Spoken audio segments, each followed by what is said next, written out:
All right, we are beginning the 21st perek, a relatively short perek. We are starting on the bottom of 141b with the Mishnah.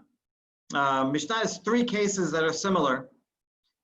This is regarding carrying and mukseh. Notel adam et beno ve'even beyado. A person is allowed to carry his child outside. And we'll see, Chai noseh that's small. We saw that principle already.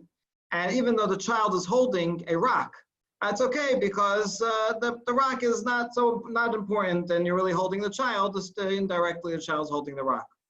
And also, kalkalava even betocha, you can carry a basket, and there happens to be a stone in the basket, but you don't care about the stone. You're carrying the basket, so that's okay. Metaltelin tiruma temea ayim atehora ve'ayim hacholin. You can also you are allowed to carry tiruma teme'ah. Tiruma teme'ah belongs to the Kohen and it's tameh, so even the Kohen can't eat it. So this is not edible to anyone. This is inedible food, halachically inedible food, but it's together with tehora or with chulin. Tehora, tiruma tehora, which a Kohen could eat, or chulin, which anyone can eat. If they're mixed together, then it's not mukseh, you are allowed to carry them. Rabbi Yehuda Omer, Raf Ma'alin et hameduma behad ume'ah. This has nothing to do with mukseh, or this is talking about different halacha altogether. That you can, if some tiruma falls into chulin. So the law is that if it falls 1 in 100, then it's batel. Other things are 1 in 60. This tiruma is 1 in 100. Now, let's say it does fall in 1 in 100. Technically, all 101 measures are allowed to eat. Anyone can eat it. But the rabbis say we don't want the Kohen to lose out on the 1, right? He'll complain. So we have to take 1 out to give to the Kohen, any random 1 portion to give to the Kohen, and then you can eat the rest. And so the Yehuda is saying you are allowed to do that on Shabbat, even though now it went from not edible to something that is edible, he still says it's allowed, and we'll see why. That's another halacha, has to do with a mixture of things that happens to be allowed. Okay, so those are the various halachot, and now we're going to go through each one. What we're going to see is, interestingly, each one of these three, the Gemara these three leniencies, the Gemara is going to go through each one and limit the leniency and end up making the halacha much stricter. Let's see the first one. This halacha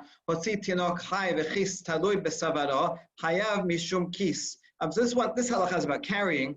And so if you carry, Rava says, this is Rava's halacha, if you carry a live baby and he has a purse, not a rock, we'll see the difference between a rock and a purse, around his neck, then you are chayav. Now you're not chayav for carrying the baby. That's okay, chay noseh that's small, but you are chayav for carrying that purse. Tinok met v'chis talui lo besavaro patur. If it's a dead baby, sorry for the imagery, but it's just a halachic principle we're learning from this, and it's on the purse, then patur. I will see why also. Okay, so let's analyze each section. Hold on. How come we don't say chayav for carrying the baby also? He agrees with the binatan, that principle. I think as most everyone agrees with this. That a being that can walk, including animals and children, they can walk even a little. Then, although it says here baby, so you wonder if that, what age that is. But I guess it can move or it can walk a little, take a couple of steps. So, so therefore, for carrying the baby, that's okay. So now we ask, why don't you say that the purse is negated because the baby's carrying it, and so I'm carrying the baby. I don't care about the purse. And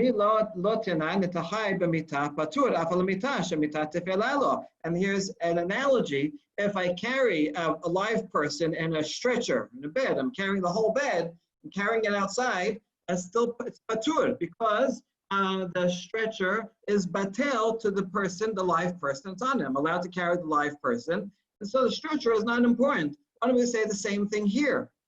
No, we don't. When you're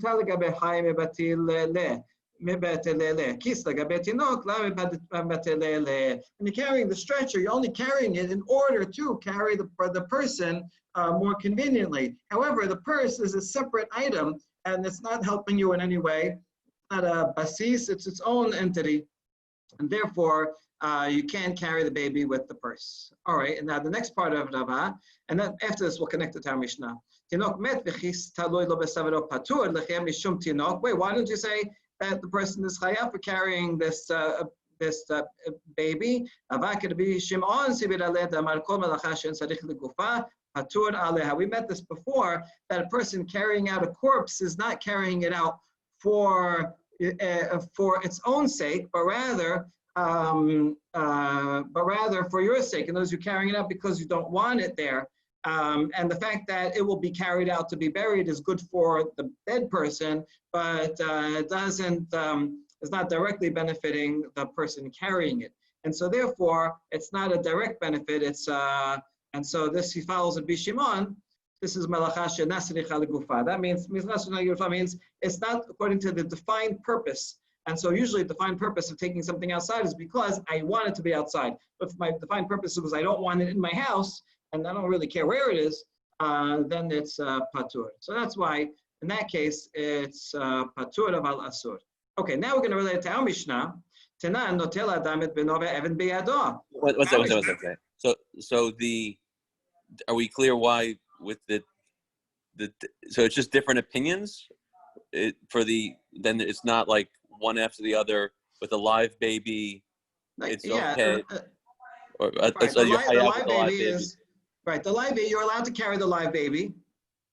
But the live baby with the purse, no. But the dead baby with the purse is patur, and yeah, because that also the idea is that you know the person's so upset about the baby and they're concentrating on that. They're really not thinking about the purse. It's here it says because of his distress, the purse is negated relative to the baby. Your main focus on the baby. So in that case, yes, interestingly, but it's all Rava, it's not different opinions. Where's the talk about distress? It's in the commentary. It doesn't say here. Okay, so the Gemara doesn't mention the stress. It's just we insert that. Yes. Okay. Good. Okay. Now our Mishnah said that you can take a baby with holding a rock.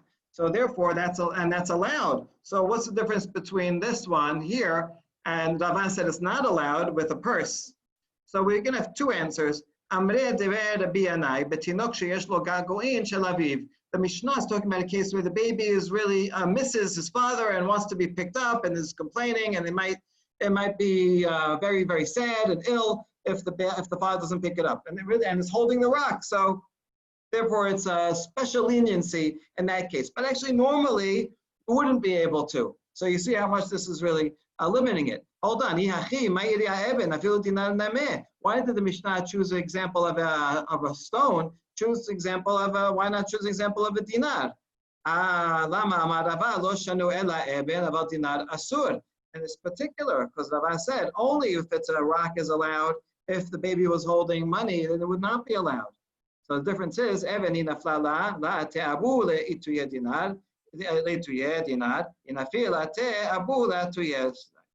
rock. If it falls, the father is not going to go and get it.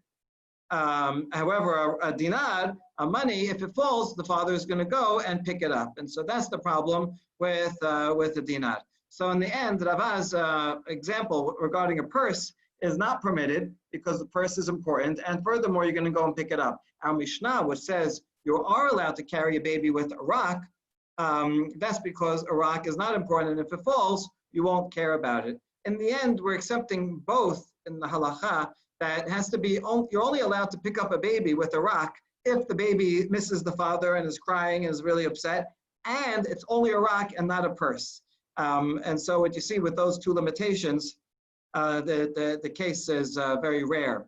It's not saying in general that something that the baby carries is okay. The rock and not the purse feels appropriate, but the kid that misses the father, it doesn't seem like it's in the.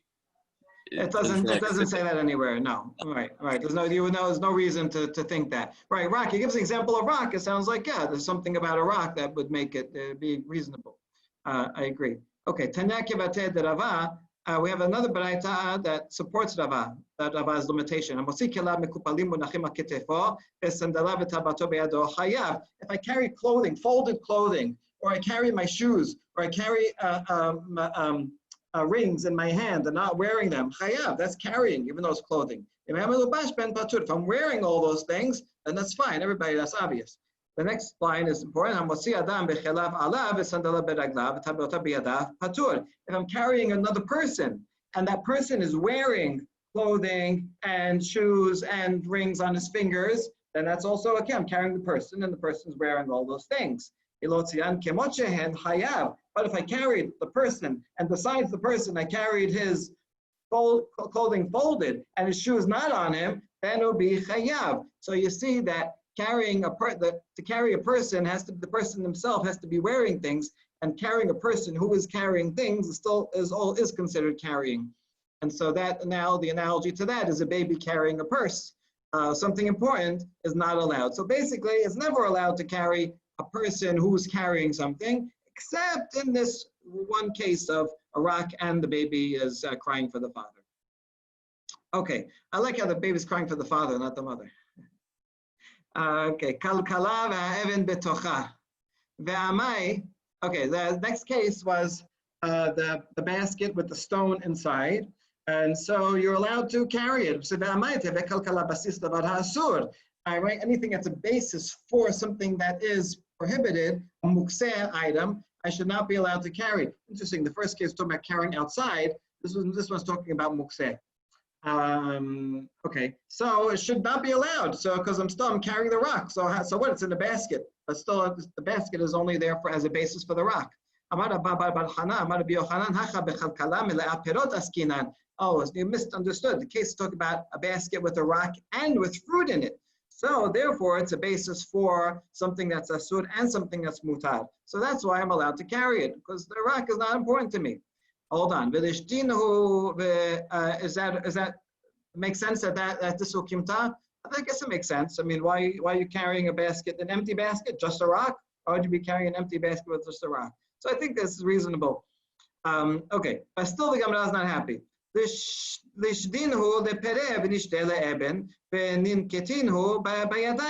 don't you throw out everything, throw the fruit out, throw the stone out, and then pick up the fruit and put it back, and get rid of the rock, not by carrying it directly, but dumping everything and then put the fruit back. Like why do you want to carry the rock?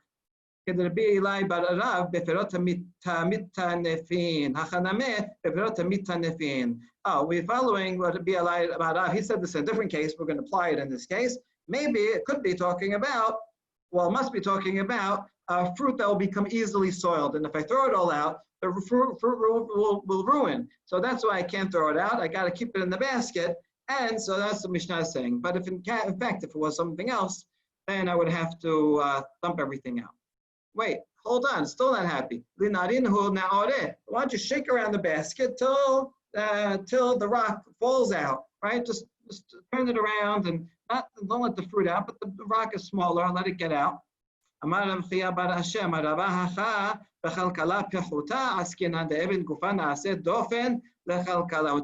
a broken basket, has a hole in it, and the rock is there plugging up the hole. So I need the rock to be there. That's a case where the Mishnah is talking about that I'm allowed to carry the rock in the basket.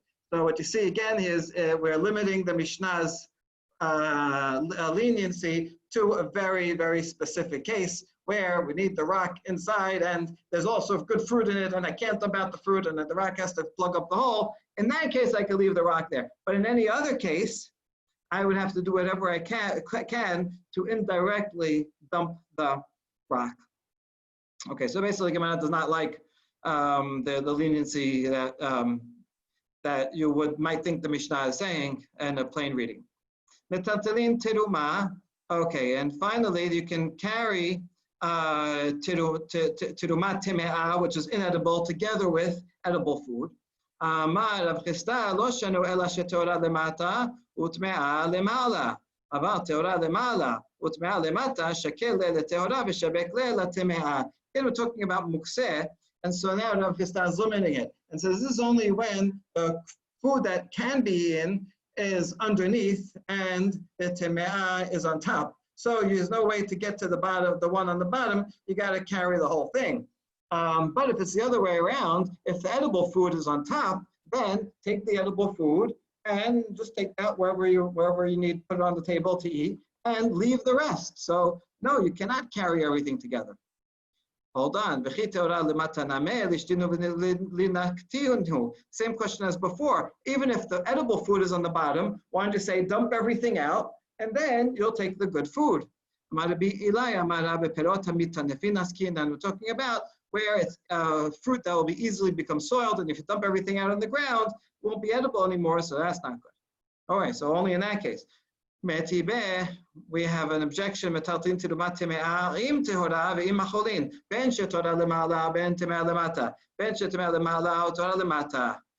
have a braita that seems to be exactly against word for word Rav Chisda. Here it says, doesn't matter what's on top and what's on the bottom, you're allowed to carry the basket because it's a mixture of good food and food that you can't eat. And so it's all fine, doesn't matter. This seems like a definite refutation of Rav Chisda.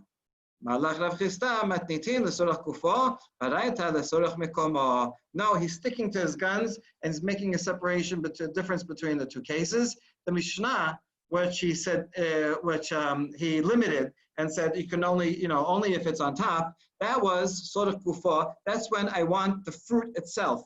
So when I want I want to eat the fruit and it's on top, the edible fruit's on top, and then I have to take it. And I can't move it. Only when the edible fruit's on the bottom, then I can move the whole thing. But the braita,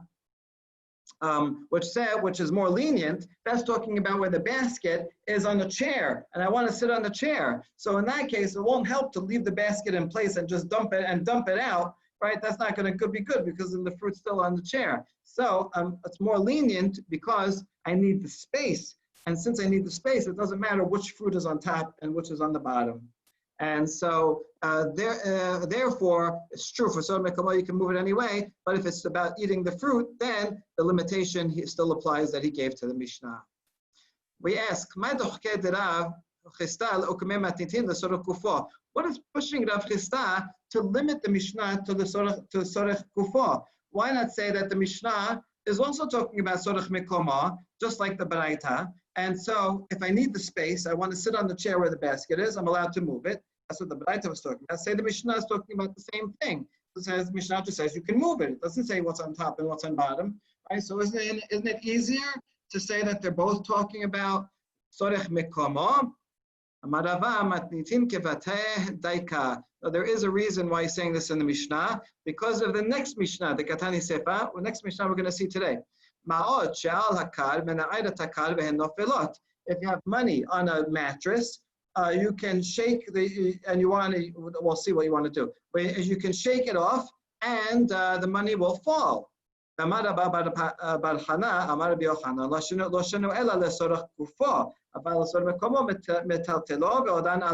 is only if you want to use the cushion. So if I want to use the cushion, I want to sit on it, I dump off the coin indirectly, and then I sit on the cushion. But if I need the space, I want to move the whole cushion because I want to sit on the floor. I want to use the floor for something else. I want to put something else there. It doesn't help if I shake it off because then the money will be on the floor. And that's the point. I need the space. So then I'm allowed to do that. That we already said about the next Mishnah. And since we made an okimta in the next Mishnah, it's where I want the space, and that's why it's limited to pushing it off indirectly. So we want the Mishnah to be consistent, and this Mishnah as well is the Sorech Kufa. Good. And now we get to the fourth case, the last case of the Mishnah, which has nothing to do with Mukseh. Yeah. Question about just the Teruma. How do you have a Teruma mixed, in the same basket, but the impure one is not making the pure one impure? Right, good question. Okay, must be that they're in within containers. Each one is within its own container, so it's not touching directly. Right. Or it could be dry, right? If it never got wet, then then even touching would. If it's not bichiyutan. Yes, right. So there could be cases, there's space in between, there's whatever. But that is a good point. Okay, Rabbi Yehuda Omer Af Ma'alin. So he says if you have a mixture, one measure of teruma fell into 100 of cholin. So the whole thing is okay, but you have to take out one. And Rabbi Yehuda says you're allowed to do that. You are fixing it, right? You're taking something that was prohibited from eating, and now you're making it edible. The same way you're not allowed to take terumah or take maaser on Shabbat, right? Because now you're kind of finalizing it. It's like doing the last blow on the food. Okay, so why is this allowed? Rabbi Yehuda k'Rabbi Eliezer svira le dama terumah be'ayna mahta. And Rabbi Yehuda is following Rabbi Eliezer, who says that the terumah, even after it gets mixed up, it's be'ain. It's in its own, it remains with its own entity, machta, like nachat. It stays in its own original state. In other words, usually when something gets mixed, especially if it's a liquid, right? So you say a drop of milk falls into the meat stew and it gets mixed up. Okay, if it gets mixed up and it's 1 in 60, it doesn't give a taste. It's all mixed up, it's gone. Okay, and then we may believe it's not even there anymore.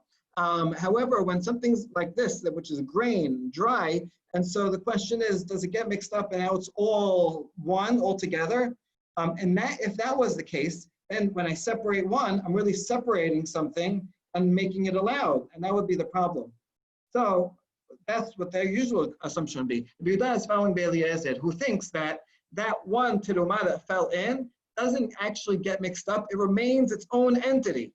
Yet, if there's 100 more, then it's all allowed. I just have to take out one. And like somehow we assume magically that the one that I take out is that original terumah, and you throw it out, and then the rest is okay.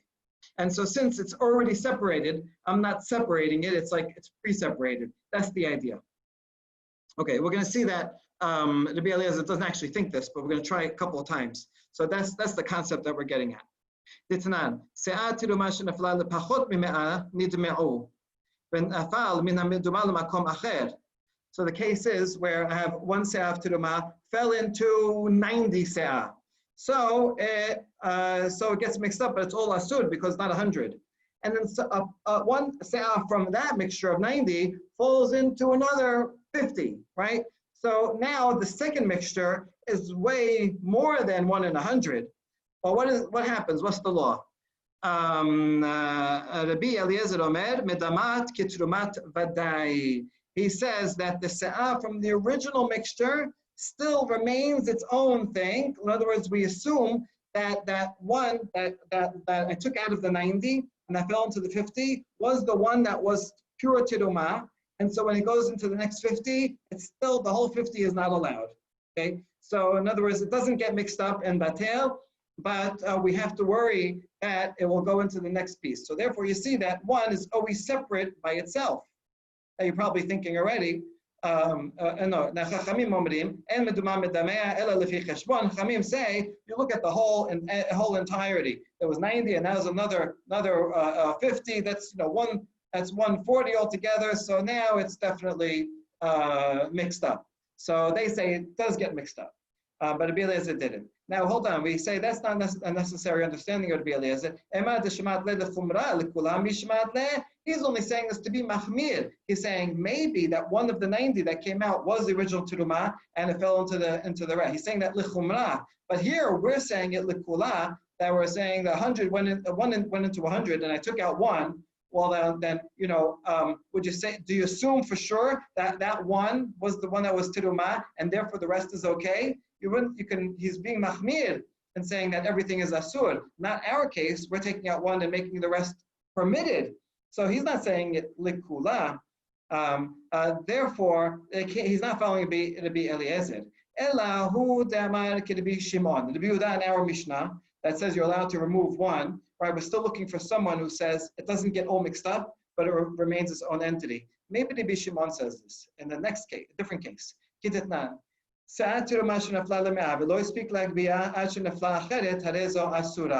happened is one se'ah fell into 100, and then you wanted to separate it, but you didn't get to it, and the second one falls in. So now you have two se'ah of terumah within 100.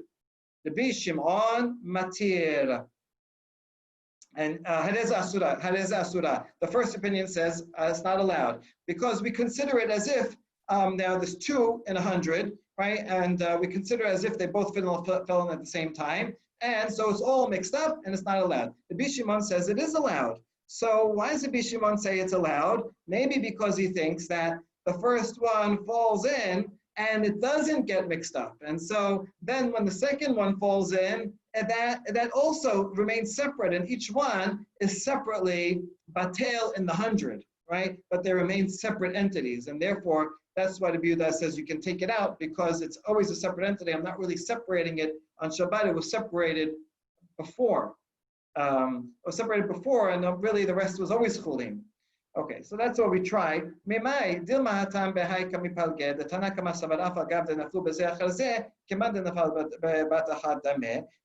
the Tanakama says, as we said, even though it went in one and then another, but since like I didn't get a chance to do anything in between, it's like it fell in at the same time. And then you have 2 in 100,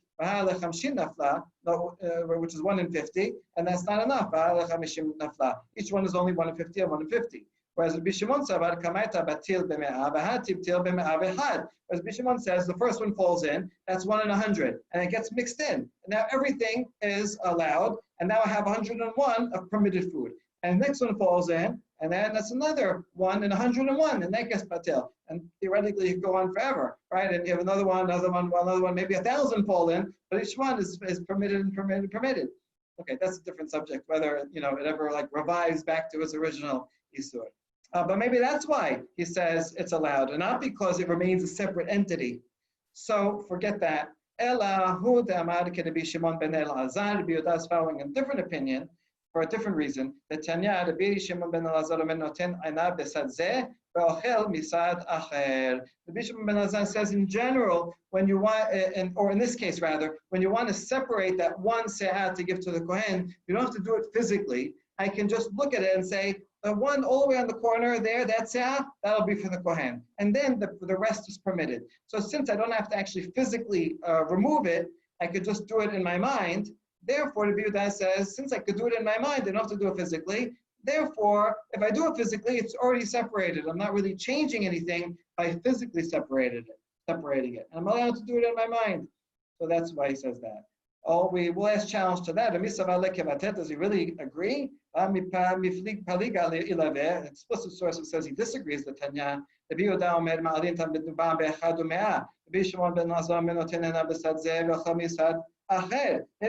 says you can think about it. The Biuda says you have to actually do it. No. The Biuda is actually going further than the Shimon ben Elazar. He's saying, of course you can think about it, and his point is, since I can think about it and accomplish it, therefore I can even go and do it physically, because the physical action isn't changing the halachic reality, is not making it non-edible to edible, because I could already do that with thought, and so that's what's behind his reasoning. Okay, so that was Mishnah that gave a lot of kolot, but the Gemara had a hard time with each of them and really limited them very much. All right, now we have next Mishnah, which we saw a number of times quoted previously. I guess why it's good to get to the end of the Masechet. Already a lot of the material has been covered.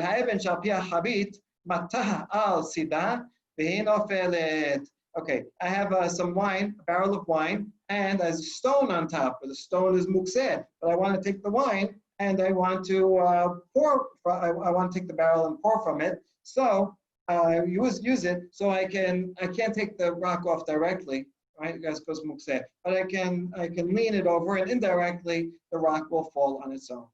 If the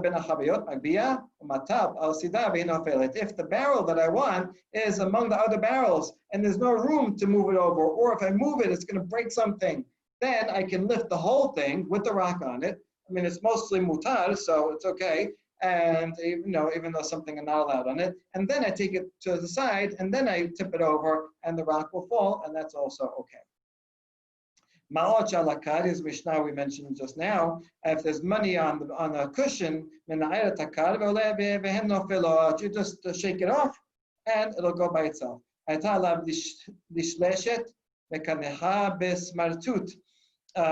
there was some bird droppings on the cushion, then you can wipe it with a rag. I mean, it's not in that case not going to be enough just to shake it off, so you wipe it out.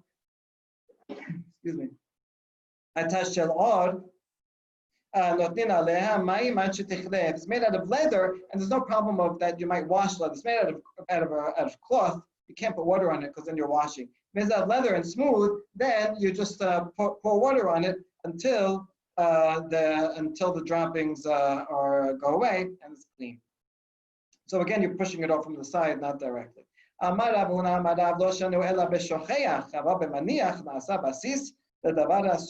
the rock, if I place the rock on purpose on that barrel, for whatever reason, I wanted to designate it. So then it's not allowed because that's basis of davar asur. I can't carry it because it's the tray for the thing that was there. But if I forgot it there, then the rock is not important. So I just tilt it and it falls by itself. Okay. If it's among the rest of the barrels, I can move the whole thing.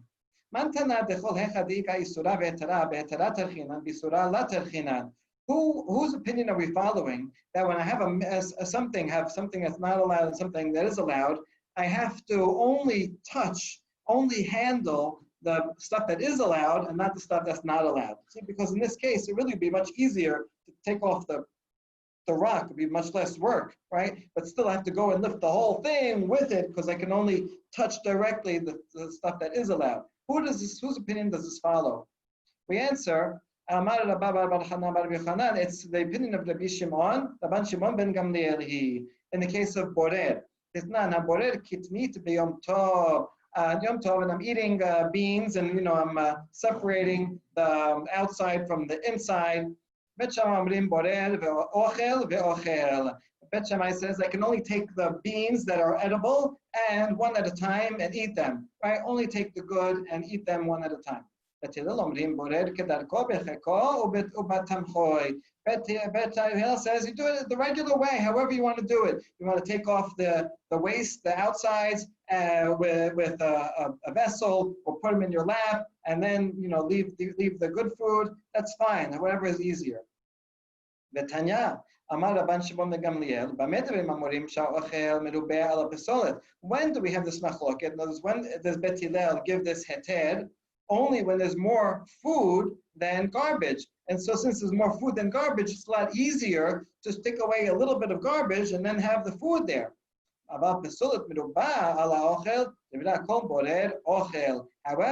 if there's a lot more garbage there, then everyone would agree that I can only take the good, only take the food. And so you see that Rabban Shimon ben Gamliel, who gives this interpretation, says that you can only deal with the good edible thing, and you're not allowed to deal with the bad stuff that you can't eat. And so the analogy here was I can touch the barrel, but I can't touch the rock. We wonder about this. All done. In this case, it's similar to the good food being more than the bad. I have a big barrel of good food and just a small rock. And you said in that case, according to Bet Hillel, I can't just take the bad stuff out. So how come here I can't take the rock out? Right? You're the one that brought me this analogy. So it should be okay according to Bet Hillel to take the rock.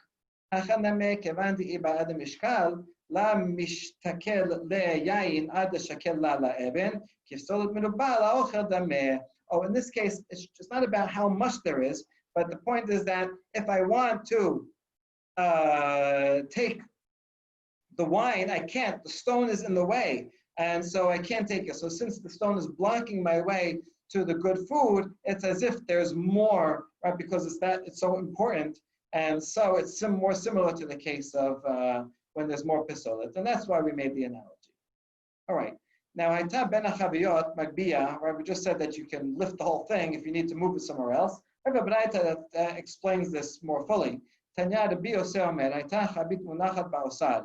If it's in the storeroom, right? It's all tucked in there. Or shayu kelez v'chit munachim tachteha. There's delicate things that are under it. If I move the rock will fall on the glass and break it.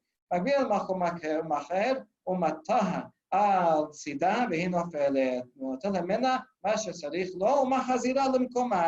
I can move the whole thing, tilt it, it'll fall. I can take whatever I want from the barrel, then I can put it back in its place. Okay, so good, that just explains everything.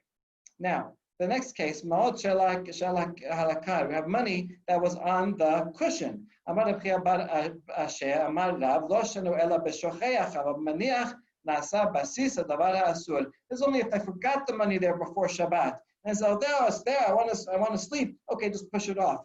But if I put it there on purpose, that means I wanted it there in that spot. And if I want it in that spot, then the cushion is a base for the prohibitive object, and therefore the cushion is prohibited from moving at all because it becomes batel to the coins, and then I cannot move it at all. Okay, here's next what we talked about, we mentioned, what we quoted earlier. The only case where I can indirectly shake the cushion and shake the coins off is when I want to use the cushion itself, right? I want to go sit there. I want to, or take the cushion and, rest on it. But if I want the space, I want to move the whole cushion because I want to, play a game, eat on the floor, wherever that's there, then I can move the entire thing together because, again, if I shake off the coins, then the coin will be on the floor and then that'll be in the way, right? I want to get rid of the whole thing. So here, actually, it's a kula, and whereas in the previous Mishnah, we quoted this whole thing to be mahmir. I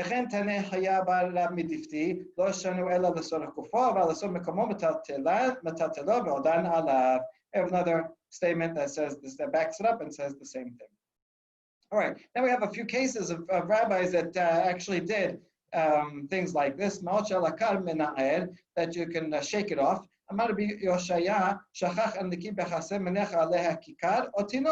If you forgot your purse in the courtyard, then you bring out a loaf of bread or a baby and you put it on top, and then you carry the whole thing, because then it's just a basis the davar hamutar.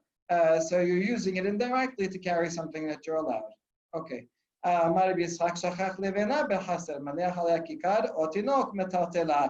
thing with the brick. You want to bring the brick inside, it's mukseh, no problem. You just put the baby on the brick and carry the whole thing. Poor baby. One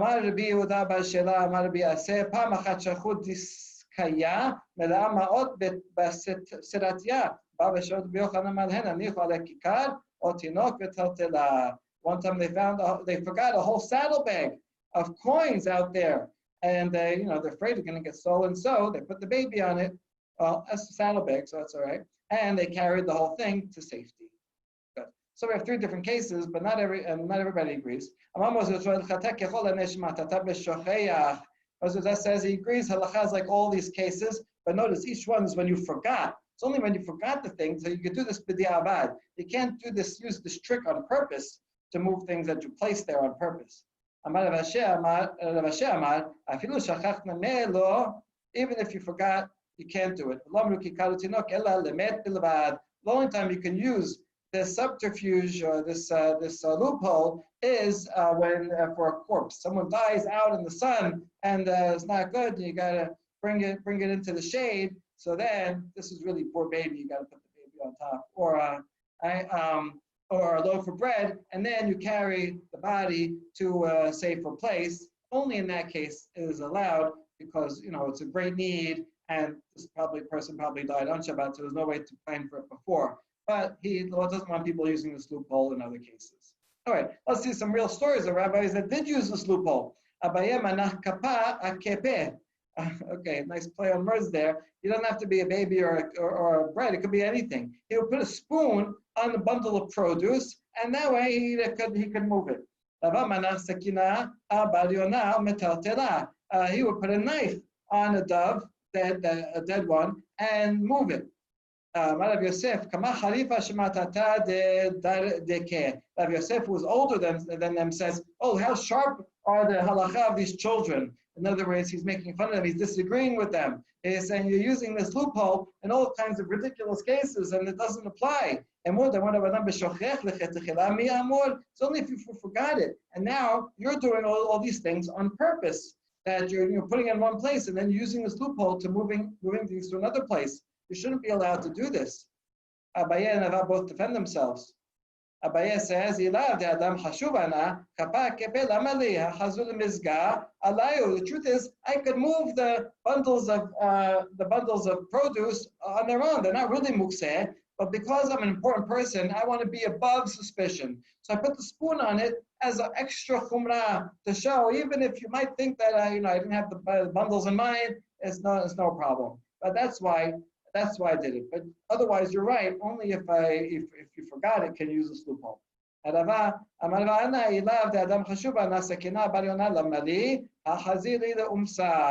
Me too. I would put the young dove. It could be in raw, so therefore it's not mukseh. And really, I could just move it on its own. But since some people looking, they might think it's mukseh. They might think, and I have to be above all suspicion as an important person. That's why I put the knife on it, just as a chumrah. But really, I agree that you shouldn't use this loophole. So is this a double defense? What do you mean a double defense? Well, a defense of the halachic reasoning, and then a defense of he calls them children. He calls them children. Oh, they defend themselves. They say, we didn't mean to do that, right? Oh, I see. And they're also calling themselves important people. Right. Uh-huh. Right. Opposite. You're suspecting us of using a loophole like little children. Actually, we are above board and we're doing this as very important people. Very nice. It's because we're important. It's because we're not children. Because we're important people that this is why we did it. Right. But you can see how every chumrah can turn into a kula, because someone seeing it might think that they really do think it's mukseh and they can use this loophole, and then they might go and take it and use it for something as actually is mukseh. So you got to be careful when you're machmir on things, because then people can also misunderstand that and use it as a kula. Okay, Tama de Hazil Umsa, Halach Hazil Umsa. Only the reason why you can move it is because it can be in as raw meat, but if you could not, it was not edible, then you wouldn't be allowed to move it.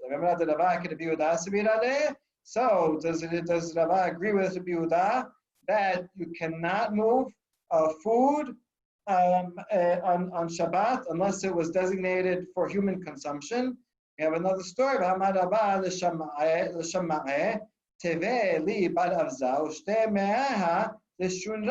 One time, this is Yom Tov, he says, roast a duck for me, and the intestines throw it to the cat. Now, obviously, the duck he had in mind from before Yom Tov that he's going to eat it. And when you have in mind before Yom Tov, you can eat the duck, but the intestines are not human food, and so he did not have in mind to eat it. And so yet, he said, throw it to the cat, which means it's not mukseh. So you see, on the one hand here, we assume that it has to be human edible in order for it to be moved. And here in this story, it's not edible to humans, and yet he permits moving it against the Rabbi Yehuda. So which one is it? No, that story does not approve. He knows since the intestines are not going to do well, they're not going to stay without going bad the whole day. Even from yesterday, he had in mind that he's going to use them to feed the cat. And that's why it was allowed. He specifically had in mind to use the cat, and that's why they were not mukseh. And this makes sense that Abba could be Yehuda, and in fact, he is, in general, machmir like Rabbi Yehuda, that has to be standard, it has to be edible for humans. One time Rava made a derasha, he gave a lecture, public lecture, and he said the following halachot. Isha lo tikares lebet ha'esim litol mehen ud. You don't go into the storehouse to get a poker to stoke the fire. If I did have a poker and it broke, I can't burn it on Yom Tov. In other